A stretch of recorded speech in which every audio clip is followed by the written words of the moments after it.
Ассаламу алейкум кыргыз элим. Бул кайрылуум урматтуу Камчыбек Ташиев Кыдыршаевичке болот.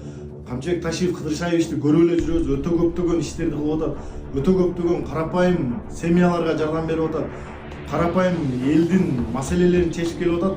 Азыркы учурда мен дагы ошондой маселеге кабылып калдым.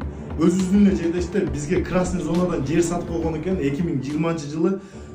5 жылдан бери ал жерде мен стройка кылып келем. Өзүм азыркы учурда Москвада мигрант болуп иштейм.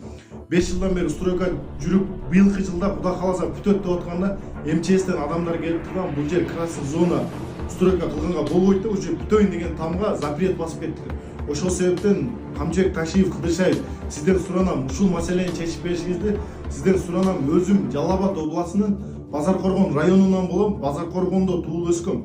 Карапайым семьядан чыккан баламын, өзүм профессиональный спортсменмин. Азыркы учурда Москвада турам. Профессиональный спортто жүрүп, колумду сындырып алгам. Ошол себептен азыркы учурда көп нерсе кыла албайм. Урматтуу кыргыз элим, өзүңөр билесиңер, мен канчадан почти 16 жаштан баштап интернетте жүрөм. Өзүңөр көрүп келесиңер, мен кандай жашоодон чыккам, кандай семьядан чыккам, кандай болуп Москвага келип кыйналып иштегем. Өтө көптөгөн мээнетим кеткен.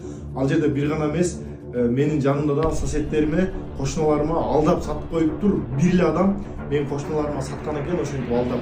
Ошол себептен ушул видеону бөлүшө кеткиле. Камчыбек Ташиев Кыдыршаевичке жетсин ушул видео. Болушунча колдон келишинче видеону бөлүшүп кеткиле достор.